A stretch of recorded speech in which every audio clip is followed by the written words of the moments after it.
পদাতিক, কলকাতা ৭১ এবং শূন্যস্থান।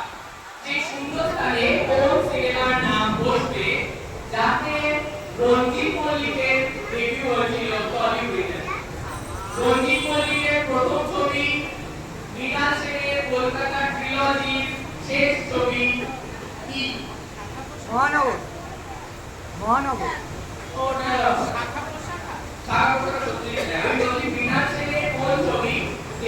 কলকাতা ট্রিলজির অংশ এবং রঞ্জিত মল্লিকের জীবনের প্রথম